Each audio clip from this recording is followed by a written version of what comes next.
Halo semuanya. Untuk Tegas Biologi kali ini kita akan melakukan podcast bersama saya Amaraska Batrisya Rangkuti. Saya Anika Puskila. Dan kali ini kita akan membahas mengenai transgenik dan DNA rekombinan. Isya, menurut Isya, transgenik itu apa sih?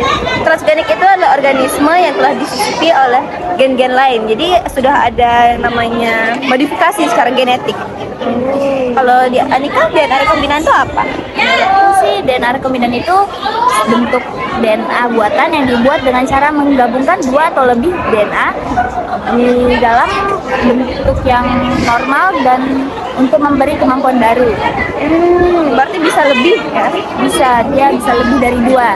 Nah, menurutku dari penjelasan Trisha sama penjelasan dari aku itu ini pengertiannya sama-sama aja kayak menggabungkan. Tapi menurutku lebih bedanya itu dari segi mungkin yang dari DNA rekombinan itu yang lebih modern dan yang transgenik itu yang lebih tradisionalnya mungkin. Nah, saya bisa ngeklaim gimana ya bilangnya kayak berpikiran itu modern itu karena kelebihannya itu tanaman hasil rekayasa genetika ini lebih toleran terhadap serangan penyakit dan hama. Dan mamalia GMO atau genetically modified organism seperti tikus dan kelinci itu dapat digunakan sebagai objek penelitian dan dapat menciptakan varietas spesies baru. Nah, menurut Nisha, kelebihan dari transgenik itu apa sih? Dari yang kelebihan yang Anika sebutkan tadi ada yang sama loh.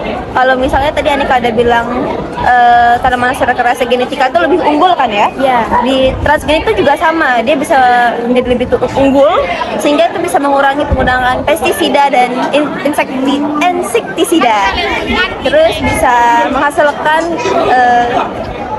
gen yang lebih unggul. Misalnya kalau di tanaman itu dia bisa lebih baik dari tanaman sebelumnya, atau di hewan juga bisa.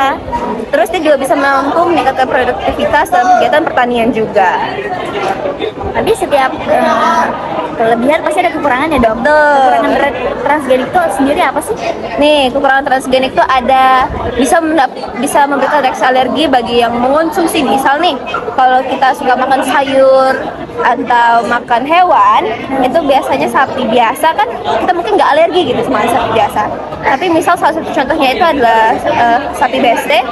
Ada beberapa orang yang mungkin alergi dengan hormon ini, sehingga pas mengkonsumsi mereka jadi ada dampak-dampak alergi seperti gatal-gatal, tenggorokan gemukan dan semacamnya.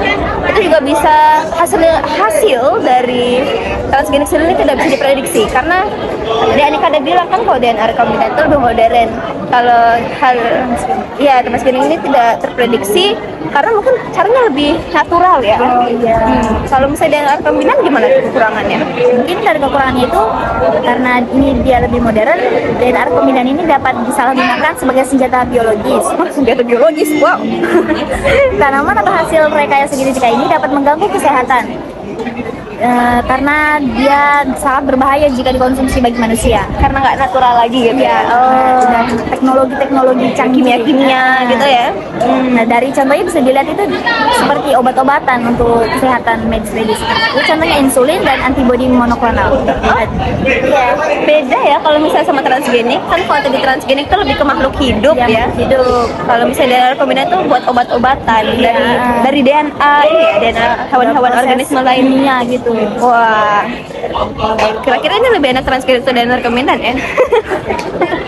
Ya kan kira-kira. Ya, lumayan ya kita mendapat ilmu baru mengenai DNA rekombinan dan transgenik. Terima kasih banyak Anika.